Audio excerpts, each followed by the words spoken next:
안녕하세요. 기분이 식욕이 되지 않게 저자 이유주 원장입니다. 오늘은 지난 편에 이어서 어떻게 하면 살을 억지로 빼는 게 아니라 저절로 살이 빠지게 할 수 있는지 전략적인 방법들에 대해서 설명을 드릴 건데요.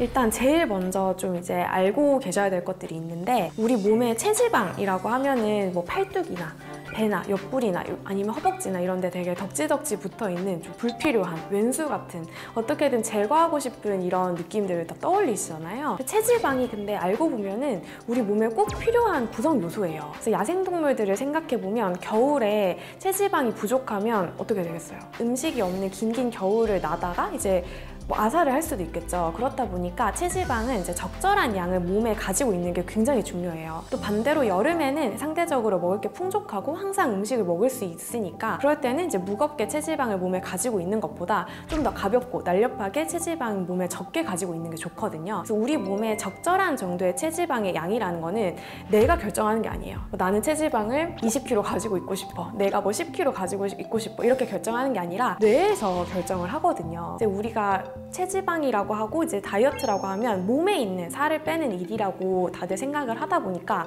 몸에만 너무 신경을 쓰는데, 우리 몸을 전체적으로 다 진두지휘하고 통솔하고 몸을 관리하는 거는 뇌잖아요. 다이어트에서 뇌의 역할을 모르면 다이어트를 효율적으로 할 수가 없어요. 살을 뺄 수가 없어요. 이거는 어떤 의미냐면은, 우리가 이제 살아가는 데 필요한 대사활동들 우리 몸에서 이제 끊임없이 이루어지고 있는데요. 그 중에 하나가 또 체지방의 양을 조절하는 거예요. 이렇게 적절한 양의 체지방을 조절하는 건 우리 뇌의 시상하부라는 부위에서 조절을 하는데요. 요거는 체지방 양뿐만 아니라 뭐 체온이라든지 우리가 뭐 갈증 날 때 물 수분의 양을 조절하는 거라든지, 그리고 산소 요런 것들을 이제 적절하게 조절을 하는 게 이제 시상하부의 기능이에요. 그렇다 보니까 우리가 목이 마를 때 일시적으로는 갈증을 참을 수 있지만 뭐 3일 이렇게 의지로 갈증을 참으라고 하면은 못 참겠죠. 살을 뺄 때도 식욕에 대해서 이제 갈증이 나는 것과 비슷한 메커니즘으로 엄청 식욕이 당기게 되거든요. 그래서 우리 몸에서 적절하게 이 정도 체지방을 가지고 있는 게 좋겠다, 이 정도 체중을 유지하는 게 좋겠다라고 하는 그 설정된 그 일정 범위가 있어요. 그건 사람마다 다르고 경우에 따라서 다르고 상황마다 다르게 되는데, 그거를 이제 체중 설정값이라고 해요. 예를 들면 체온은 36.5도가 좀 적당하다, 이게 사람마다 차이는 있겠지만 그 정도가 있잖아요. 그래서 체중이나 체지방 같은 경우에도 이제 이 정도면은 이제 생존을 하는데 꼭 필요하다라고 생각하는 뇌에서 판단한 이 정도를 가지고 있고 싶다라고 하는 그 딱 설정값을 체중 설정값이라고 하는데요. 쉽게 설명하면 보일러처럼 돌아가요. 뭐 예를 들면 23도 이렇게 설정 온도를 맞추잖아요. 그러면은 뭐 문을 열어서 좀 찬바람이 들어와도 보일러가 좀 세게 돌아가면서 뭐 23도를 맞추거나, 아니면 사람들이 갑자기 북적북적 많이 들어오거나 해서 실내 온도가 25도까지 높아지면 보일러가 잠시 멈추면서 저절로 낮아지겠죠. 그러면서 한 23도 정도를 맴돌게 되는 그런 메커니즘이 있잖아요. 이제 뇌에서도 체중 설정값이 어느 정도 딱 설정이 되어 있고, 거기에서 벗어나면은 이제 다양한 방법으로 그걸 이제 낮추거나 높이거나 하는 방법을 쓰는데, 그게 바로 이제 식욕을 높이거나 대사를 낮추거나 하는 방식이에요. 그래서 내가 다이어트를 할 때도 체중 설정값을 낮추면 이제 제대로 된 다이어트가 되는 거고, 체중 설정값을 낮추지 못한 채 살만 이렇게 빼는 거는 이제 언젠가는 다시 체중 설정값을 회귀를 하게 되는 거거든요. 그래서 그렇기 때문에 요요 현상이 올 수밖에 없는 거고, 다이어트가 엄청 괴로워지는 거예요. 이제 말 그대로 내가 내 몸과 싸우게 되는 거거든요. 체중 설정값은 여기 있는데 내가 어떻게든 적게 먹고 운동하고 막 난리를 쳐서 이렇게 체중을 낮추면 내 몸이 싸우게 돼요. 우리 몸은 여기가 맞다고 생각하는데 나는 지금 여기에 와 있으니까 어떻게든 다시 되돌리려고 하는 거거든요. 그렇다 보니 이제 제대로 된 다이어트를 하기 위해서는 체중 설정값을 낮추기만 하면 돼요. 이렇게 되면은 이제 몸에서도 살이 저절로 빠지는 일이 일어나는 거거든요. 체중 설정값을 그러면 과연 어떻게 하면 낮출 수 있느냐, 이게 엄청 궁금하고 또 이게 중요한 포인트가 될 텐데요. 뇌는 이제 몸을 전체적으로 통솔을 하고 있는데, 뇌는 몸에서 어떤 일이 일어나고 있는지 몰라요.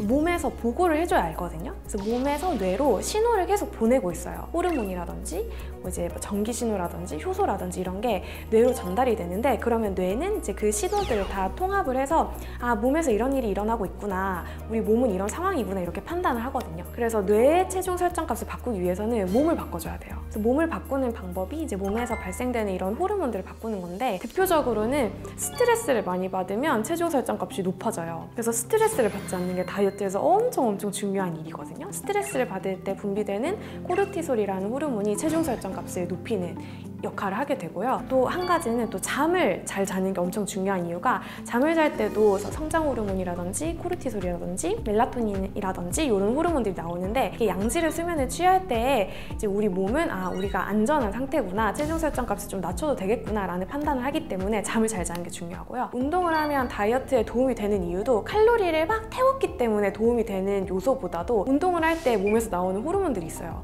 그 호르몬들이 체중 설정 값을 낮추는데 기여를 하거든요. 그래서 살이 빠지는 거예요. 그래서 저는 다이어트를 할 때 너무 과도한 운동을 하는 것은 오히려 안 좋다고 보고 내가 편안하게 할 수 있는 이제 적절한 양의 운동을 하는 게 훨씬 더 다이어트에 큰 도움이 된다고 생각하거든요. 과도하게 운동을 하는 것보다 오히려 이제 스트레칭 같은 걸 해주면은 우리 몸에 이제 뼈와 관절, 근육에 그 고유 수용 감각이라는 감각을 이제 뇌로 보내는 이제 감각 기관들이 있는데 여기서 되게 새로운 신호들이 뇌로 전달이 돼요. 그럼 뇌에서는 체중 설정 값을 낮춰도 되겠구나 라는 판단을 하게 되어서 제 체중 설정 값이 낮아지면 살이 빠지는 거거든요. 그래서 운동은 너무 과도하게 하는 것보다 적절한 양을 하는 게 훨씬 더 다이어트에 좋다, 이렇게 이해하시면 될 것 같아요. 무엇보다도 가장 중요한 건 음식이에요. 우리가 음식을 먹을 때 엄청 다양한 종류의 호르몬과 효소가 몸에서 분비가 되는데 그 호르몬과 효소가 이제 뇌에서 체중 설정 값을 낮추거나 높이거나 이런 역할을 하거든요. 특히 제일 중요하게 관여하는 호르몬이 렙틴이라는 호르몬인데요. 그 렙틴이 많이 분비되고 적게 분비되고 이런 거에 따라서 사실 궁극적으로 체중 설정 값이 이제 결정이 돼요. 렙틴은 지방에서 분비되는 호르몬인데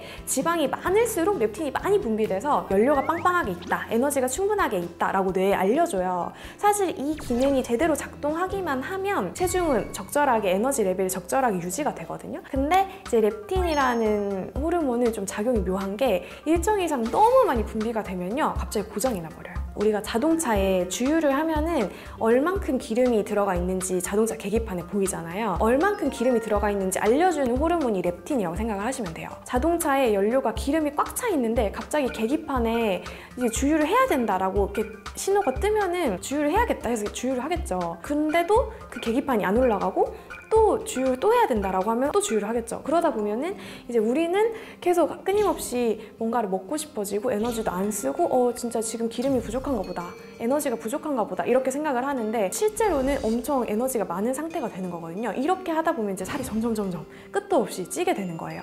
이런 식으로 체중 설정 값이 잘못 설정되면서 높아지는 이런 역할을 하게 되는데 이게 궁극적으로는 렙틴이라는 호르몬 때문이고 이 렙틴의 기능을 방해하는 수많은 요소들이 있어요. 코르티솔이라든지 그리고 음식을 먹을 때 대표적으로 분비된 인슐린이라든지 이런 것들이 이제 체중 설정 값을 높아지게 하고 우리 몸이 자동적으로 이제 체중을 적절하게 유지되게 하는 메커니즘을 방해하기 때문에 이거를 이제 적절하게 원래대로 돌려주고 체중 설정 값을 낮춰주면 살은 저절로 빠지겠죠. 그렇기 때문에 이제 음식을 양만 적게 먹어서는 안 되고 식사에도 육하원칙이 있어요. 언제, 어디서, 누구와, 어떻게, 왜, 그리고 제일 중요한 무엇을 먹는지까지 이렇게 6가지를 전부 다 총체적으로 신경을 써줘야 우리 몸에서 일어나는 이제 대사와 반응들이 체중 설정 값을 낮출 수 있는 방법으로 가기 때문에 식사를 어떻게 해야 되는지 다음 편에서 조금 더 구체적으로 알려드리도록 할게요.